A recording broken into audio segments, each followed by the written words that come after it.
والإسلام يقول لا فرق بين أعجمي ولا عربي إلا بالتقوى.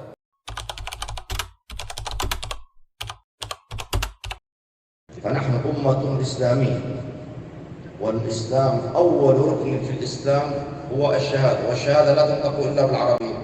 والركن الثاني في الإسلام الصلاة، والصلاة لا تصح إلا بالعربية، بل عندنا الأذان لا يكون إلا بالعربية، والقرآن لا نقرأه إلا بالعربية، والذكر لا نذكر الله إلا بالعربية.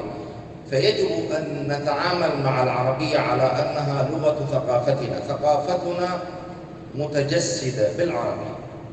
والله تبارك وتعالى ما أمرنا أن نصلي بالعربية للمشقة. طه ما أنزلنا عليك القرآن لتشقى، لكن الله بعلمه أن هذه الأمة تتوحد على لغة محمد صلى الله عليه وسلم وهي العربية الفصحى.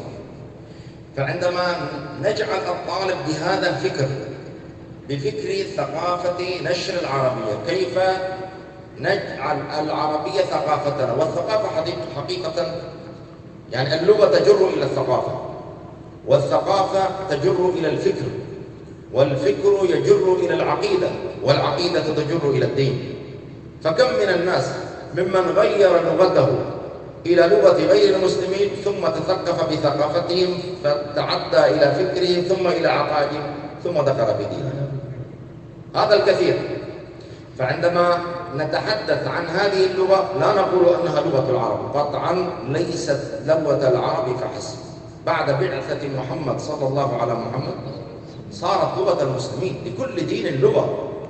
فالله تبارك وتعالى جعل هذا الدين خير الأديان، وجعل لهذه الأمة خير اللغة، هي لغة الفطرة.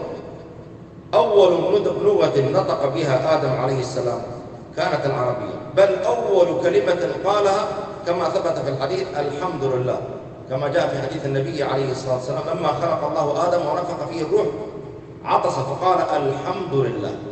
هذه أول كلمة نطق بها آدم. يعني عندما نقول يجب على العالم جميعا أن يتعلم العربية ليس في هذا مبالغة قطعا، لأن القرآن لم يكن للعرب فحسب، ولم يكن للمسلمين فحسب، بل الله تبارك وتعالى خاطب الناس جميعا، قال يا أيها الناس اتقوا ربكم الذي خلقكم من نفس واحدة وخلق منها زوجها. هذا لا يدخل فيه أهل مكة. بعض المفسرين كتبوا يا أيها الناس أهل مكة. كيف هذه الآية لا تستقيم مع هذا التفسير، أو لا يستقيم التفسير معها. فإذا الله تبارك وخاطب قال يا أيها الإنسان، فعلى كل إنسان أن يعرف وليس له خالق إلا الله. وقد جعل الله القرآن حجة على العالمين جميعا. كيف جعله حجة؟ الله تحدى الجن والإنس فقال وإن كنتم في ريب مما نزلنا على عبدنا فأتوا بسورة، والسورة من 3 آيات. فالجن والإنس عجزوا على أن يأتوا بآية فضلا عن 3، فصار القرآن حجة عليهم جميعا إلى قيام الساعة. فعندما كان القرآن حجة عليهم أن يعرفوا ماذا في كتاب الله تبارك وتعالى. يعني عندما يقول الله تبارك وتعالى يا أيها الناس، على جميع الناس أن يعرفوا ماذا بعد هذا النداء. وعندما يقول الله تبارك وتعالى يا أيها الإنسان، على جميع الناس أن يعرفوا، أو على كل إنسان أن يعرف ماذا بعد هذا النداء. هذا الفكر يجب أن يكون في نفسية كل طالب. ما لا يتم واجب إلا به. فإذا إذا كنا أردنا أن نفهم ماذا في كتاب الله تبارك وتعالى، ولا يقال الترجمة. بعض الناس يقولون الترجمة كلام المخلوق والقرآن كلام الخالق. فكما أن الفرق واضح بين الخالق والمخلوق، فكذلك الفرق واضح بين كلام الخالق وكلام المخلوق. كلام المخلوق ليس له أثر على القلب، يمكن أن يكون له أثر على البدن، أما القرآن فله أثر مباشر على القلب. انظر إلى الكفار وهم أعداء الله وأعداء القرآن وأعداء رسول الله، ومع هذا إذا سمعوا القرآن يدخلون في دين الإسلام، حتى قالوا لا تسمعوا لهذا القرآن والغوا فيه لعلكم تغلبون. ما السبب؟ لا لأنهم يفهمون العربية، لا، هناك فرق حقيقة يجب أن يدرك. هناك من يفهم العربية في ذهنه كالمفسرين، وهناك من جعل لغة قلبه العربية، بمعنى كرر العربية على لسانه حتى صارت لغة القلب. لأنه هناك عندنا قاعدة: ما تكرر على اللسان تكرر في القلب. فعندما نكثر من التكلم بالعربية، وهذا الفرق بين المتكلم بالعربية وغيره من الناس، حتى لو كان يفهم العربية، لكن عندما لا يتكلم بالعربية ولم تكن العربية لغة قلبه وإحساسه ومشاعره، فلا يمكن أن يتأثر بالقرآن قلبه. والقلب معذرة، والقلب هو القائد الحقيقي للبدن. فإذا تأثر القلب بالقرآن قاد الإنسان إلى ما يقوله القرآن. هذا ما حدث للكفار ويدخلون. وانظر إلى الصحابة رضي الله عنهم، بآية واحدة يدخل الإسلام. وانظر إلى غيره الصحابة، بآية واحدة يغير حياته من الشر إلى الخير. فهذا الذي يجب أن يعرفه الطالب عندما يعرف أن التكلم بالعربية في الطرق انقلاب ثقافي، انقلاب فكري، نصرة للإسلام، نصرة لثقافة الإسلام، جهاد حقيقي.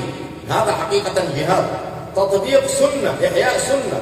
لأن النبي عليه الصلاة والسلام ما كان يتكلم إلا بالعربية، وحتى عمر رضي الله عنه. وليس هذا تعصبا للعرب، ما عندنا عرب وما عندنا عجم، نحن أمة الإسلام. يقول عمر رضي الله عنه: كنا أذلاء، أي معاشر العرب، فأعزنا الله بالإسلام، ومهما ابتغينا غيره أذلنا الله. فالعزة كل العزة بالإسلام، والإسلام يقول: لا فرق بين أعجمي ولا عربي إلا بالتقوى. والله تبارك وتعالى يقول في القرآن: أأعجمي وعربي؟ أأعجمي؟ قال أعجمي، ما قال عجمي. والمفسرون يفرقون بين العجم والأعجم.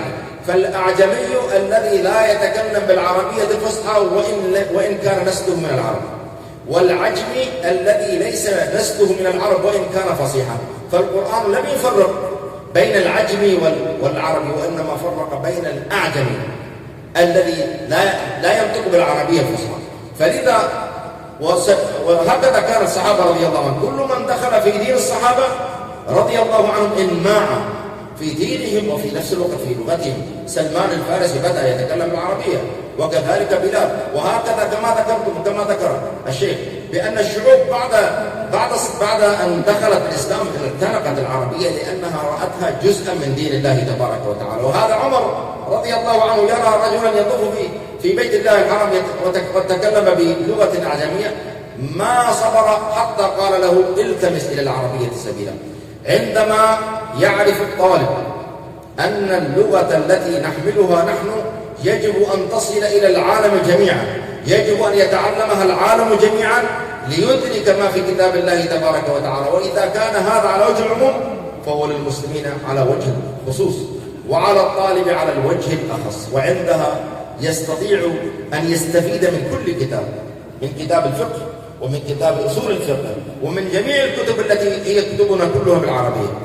عندما يستعمل العربية في حياته اليومية يمكنه أن يستنبط العبارات والتعبيرات من جميع الكتب. وعندها بإذن الله نكون قد انتصرنا على الثقافة الأوروبية. نحن الآن كما ذكرت قبل قليل، لماذا نحن في بلد إسلامي؟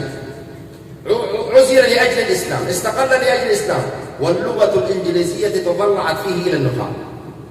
الآن يعني انظر إلى حقيقة جنون، هذا أعتبره جنون. القاضي لا يتكلم بالعربية، والمحامي لا يتكلم بالعربية، والمدعى عليه والشهود كلهم لا يتكلمون، والطباع الذي يطبع بالقرار أيضا لا يتكلم بالعربية بالإنجليزية عفوا.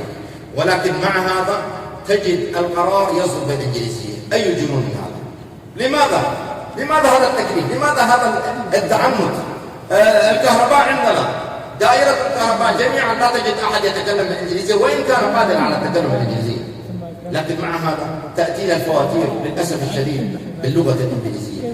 هذا التأثر الخطير، التأثر باللغة الإنجليزية. لا نقول لا نتعلم الإنجليزية، تعلم الإنجليزية أمر وارد.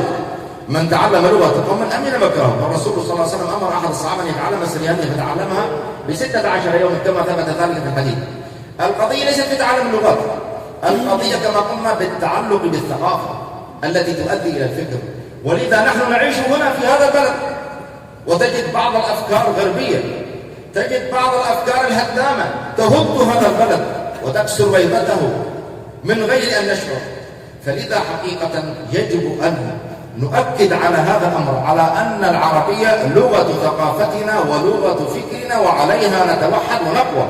وبخاصة بالنسبة لباكستان كبلد إسلامي، بل هو البلد الوحيد في الدنيا الذي فصل لأجل الإسلام وسمي على أساس الإسلام، باكستان يعني الأرض الطاهرة، والبلد الوحيد الذي عاصمته سميت إسلام.